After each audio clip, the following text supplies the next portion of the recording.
ആദരിച്ച് ആർമാദങ്ങളുടെ ലഹരിക്കൂട്ടിൽ ആനന്ദം കൊള്ളുന്ന കൗമാരങ്ങൾക്ക് വഴിവിളക്ക് തെളിയിക്കുകയാണ് SSF.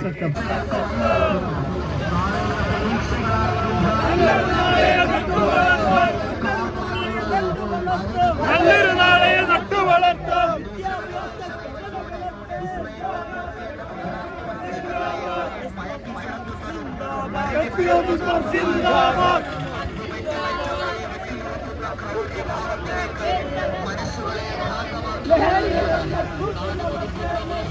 കൊല്ലും കാലത്തെ അധികാരികളെ തകരും വിദ്യാർത്ഥിത്വം വാക്കുകൾ ചങ്കിൽ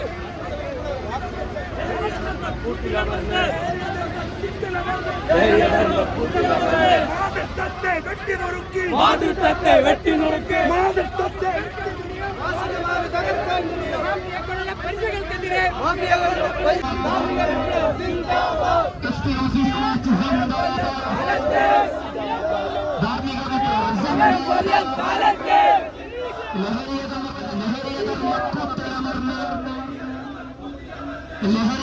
കൈമുതലാക്കി തിന്മ തകർക്കാൻ സ്നേഹിതരെ നല്ലൊരു നാളെയെ നട്ടുവളർത്തും നല്ലൊരു നാളെയെ നട്ടുവളർത്തും ബാസുരഭാവി തകർക്കാൻ തുനിയും ബാസുരഭാവി തകർക്കാൻ തുനിയും കൊള്ളപ്പലിശകൾക്കെതിരെ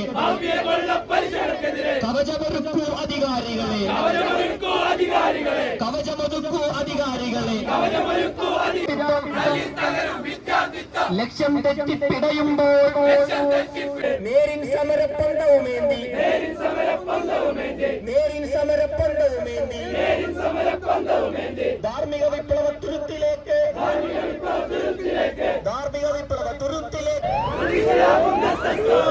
ധാർമ്മിക വിപ്ലവം സിന്ദാബാദ് ധാർമ്മിക വിപ്ലവം സിന്ദാബാദ് ധാർമ്മിക വിപ്ലവം സിന്ദാബാദ് എസ്പി ഓഫീസ് മാ സിന്ദാബാദ് എസ്പി ഓഫീസ് മാ സിന്ദാബാദ് എസ്പി ഓഫീസ് മാ സിന്ദാബാദ് എസ്പി ഓഫീസ് മാ സിന്ദാബാദ് ലഹരിയ ധർമ്മക്കൂത്തിലമർന്ന് ലഹരിയ ധർമ്മക്കൂത്തിലമർന്ന് ലഹരിയ ധർമ്മക്കൂത്തിലമർന്ന് ലഹരിയ ധർമ്മക്കൂത്തിലമർന്ന് മാതൃത്വത്തെ വെട്ടിനുറുക്കി മാതൃത്വത്തെ വെട്ടിനുറുക്കി മാതൃത്വത്തെ വെട്ടിനുറുക്കി മാതൃത്വത്തെ വെട്ടിനുറുക്കി സഹപാഠികളെ വലിച്ചു ചീന്തി സഹപാഠികളെ വലിച്ചു ചീന്തി സഹപാഠികളെ വലിച്ചു ചീന്തി സഹപാഠികളെ വലിച്ചു ചീന്തി മാനുഷഭാവം ഒടുങ്ങുമ്പോൾ മാനുഷഭാവം ഒടുങ്ങുമ്പോൾ മാനുഷഭാവം ഒടുങ്ങുമ്പോൾ മാനുഷഭാവം ഒടുങ്ങുമ്പോൾ എല്ലാവരും ജാഗ്രത കൈമുതലാക്കി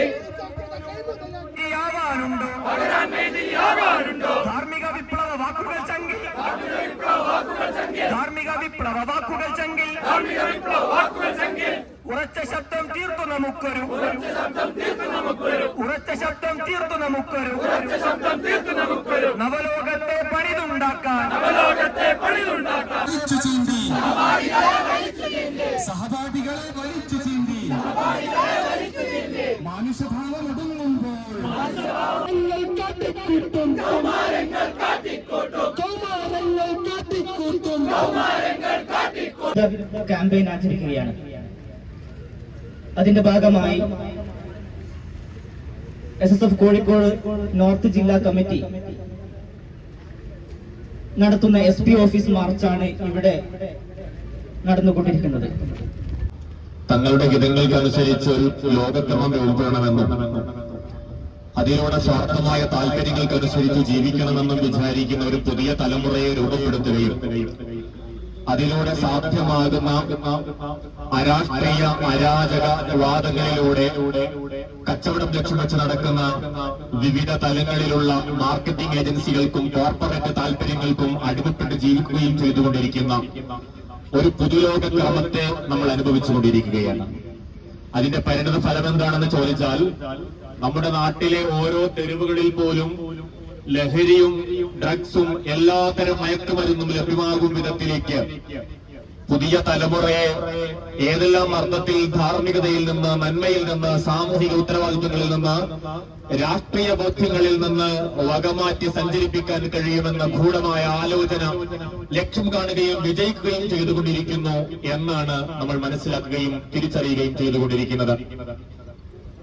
വിദൂരങ്ങളിൽ എവിടെയെങ്കിലും മാത്രം ലഭ്യമായിരുന്ന ഡ്രഗ്സുകളും നമ്മൾ വാർത്തകളിൽ മാത്രം കേട്ടുകൊണ്ടിരുന്ന ലഹരിയുമായി ബന്ധപ്പെട്ട വാർത്തകളുമൊക്കെ നമ്മുടെ നാട്ടിൻപുറങ്ങളിലേക്ക്, നമ്മുടെ സഹപാഠികളിലേക്ക്, നമ്മുടെ കൂട്ടുകാരികളിലേക്ക്, നമ്മുടെ നാട്ടിൻപുറത്തെ സാധാരണക്കാരായ വിദ്യാർത്ഥികളിലേക്ക് അടക്കം എത്തുകയും നമ്മുടെ സ്വന്തം സഹപാഠികളും കൂട്ടുകാരും സ്കൂളിലെ വിദ്യാർത്ഥികളുമൊക്കെ പോലീസുകാർ പിടിച്ചുകൊണ്ടുപോവുകയും ചെയ്യുന്ന ദാരുണാവസ്ഥയ്ക്ക് നമ്മൾ സാക്ഷ്യം വഹിക്കുന്നു. പക്ഷേ അതിനൊരു മറുപുറം കൂടെയുണ്ട്. അങ്ങനെ ഒരു സാഹചര്യത്തിൽ ലഹരിയുടെ, ഡ്രഗ്സിന്റെ കരിയറുകളായി പിടിച്ചുകൊണ്ടുപോകപ്പെടുന്ന വിദ്യാർത്ഥികൾ ആ രാവന്തി ചുവക്കും മുമ്പേ പുറത്തേക്ക് ഇറങ്ങി വരികയും സ്വാതന്ത്ര്യത്തോടുകൂടി അടുത്ത ദിവസത്തെ കച്ചവടത്തിന് വേണ്ടി രംഗമൊരുക്കുകയും ചെയ്യുന്ന ധീരതാവസ്ഥക്ക് കൂടെ നമ്മൾ സാക്ഷിയാവുകയാണ്. പ്രിയപ്പെട്ട വിദ്യാർത്ഥികളോട് സൂചിപ്പിക്കാനുള്ളത്, നമ്മുടെ നാട്ടിൽ നടന്നുകൊണ്ടിരിക്കുന്ന ഈ അധാർമികതക്കെതിരെ ഒച്ചവെക്കാൻ നമുക്ക് ഉത്തരവാദിത്വമുണ്ട് എന്ന തിരിച്ചറിവിലാണല്ലോ നമ്മൾ ഈ സമരം ഏറ്റെടുത്തിരിക്കുന്നത്. ഈ ലഹരിയുടെ വ്യാപനത്തിൽ, സൈബർ ക്രൈമുകളുടെ വ്യാപനത്തിൽ മനുഷ്യനല്ലാതാക്കാനും അരാഷ്ട്രീയവൽക്കരിക്കാനും ഷണ്ഡീകരിക്കാനും സ്വാർത്ഥമായ തങ്ങളുടെ താല്പര്യങ്ങൾ രക്ഷിച്ചെടുക്കാനും വേണ്ടിയുള്ള നിഗൂഢമായ ശ്രമങ്ങളിൽ അവിടെ ജാഗ്രതയോടെ സമൂഹത്തിന് വേണ്ടി നിലകൊള്ളേണ്ടുന്ന സർക്കാരുകളുടെ നിലപാടെന്താണ് എന്ന് തീർച്ചയായും SSF സമൂഹത്തിന്റെ മുന്നിൽ ഒരു പ്രശ്നമായി ഉന്നയിക്കുകയാണ്. വാക്കുകളിലൂടെ, പദ്ധതികളിലൂടെ, വാർത്താ മാധ്യമങ്ങളിലൂടെ ഞങ്ങൾ ലഹരിക്കെതിരാണ് എന്ന് വരുത്തി തീർക്കുകയും എന്നാൽ യഥേഷ്ടം ലഹരി ലഭ്യമാകും വിധത്തിൽ അതിന്റെ പ്രചാരണം വർദ്ധിപ്പിക്കുകയും അതിന്റെ ലഭ്യത വർദ്ധിപ്പിക്കുകയും ചെയ്യുന്ന ഗൂഢമായ പദ്ധതികളുമായാണോ നമ്മുടെ സർക്കാരുകൾക്ക് മുന്നോട്ട് പോകാനുള്ളത്? വിമുക്തി അടക്കമുള്ള, യോദ്ധ അടക്കമുള്ള പലതരം ആശയങ്ങളും പലതരം പദ്ധതികളും മുന്നോട്ട് വെക്കുമ്പോൾ തന്നെ നാടുനീളെ തുറന്നു വെച്ചുകൊണ്ടിരിക്കുന്ന മദ്യത്തിന്റെ ഷോപ്പുകളും ബാറുകളും അതോടൊപ്പം നിസ്സംഗമായി നോക്കി നിൽക്കും വിധത്തിൽ നമ്മുടെ നാട്ടിൻപുറങ്ങളിലടക്കം വ്യാപകമായി കൊണ്ടിരിക്കുന്ന മയക്കുമരുന്നിന്റെ ലഭ്യതയെ കുറിച്ച് ഈ സർക്കാരിന്റെ നിലപാടെന്താണ്? വാർത്താ സമ്മേളനങ്ങൾ നടത്തി അല്ലെങ്കിൽ സ്കൂൾ കലോത്സവങ്ങളുടെ കൂടെ എഴുതി ചേർന്നതുകൊണ്ട് മാത്രം സാധ്യമാകുന്നതല്ല ലഹരി വിമുക്ത കേരളമെന്ന്, വിദ്യാർത്ഥികളിലെ ലഹരി ഉപഭോഗമെന്ന്, അതിന്റെ അഡിക്ഷൻ എന്ന് എല്ലാത്തരം പഠനങ്ങളും നമ്മുടെ മുമ്പിലുള്ളപ്പോൾ, ശാസ്ത്രീയമായ പഠനങ്ങളും സംവിധാനങ്ങളും മെഡിക്കൽ സയൻസും ഇതിങ്ങനെ നമുക്ക് വിഭാടനം ചെയ്യാൻ സാധ്യമല്ല എന്ന് പറയുമ്പോൾ സർക്കാർ സത്യത്തിൽ ഇത്തരം അധമശക്തികളോട് കൂടെ ചേർന്ന് നിൽക്കുകയാണോ ചെയ്തുകൊണ്ടിരിക്കുന്നത് എന്ന് ന്യായമായും ഒരു വിദ്യാർത്ഥി സംഘടന എന്ന അർത്ഥത്തിൽ SSFന് സന്ദേഹമുണ്ട്. ഈ ലഹരിയുടെ വ്യാപനത്തിൽ ഉത്തരവാദിത്വമുണ്ട്. ഇതിൽ നിന്ന് ഒഴിഞ്ഞു മാറി ഞങ്ങൾ ഇതൊന്നും കണ്ടില്ലെന്ന് നടിച്ച് മുന്നോട്ട് പോവുകയാണ് നമ്മുടെ ശ്രമമെങ്കിൽ, അതാണ് നമ്മുടെ ലക്ഷ്യമെങ്കിൽ, അതാണ് നമ്മൾ സ്വീകരിക്കുന്ന മാർഗമെങ്കിൽ സ്വാഭാവികമായും അടുത്ത തലമുറയിലൂടെ നമുക്ക് നഷ്ടപ്പെടുന്നത് നമ്മുടെ രാജ്യമായിരിക്കും.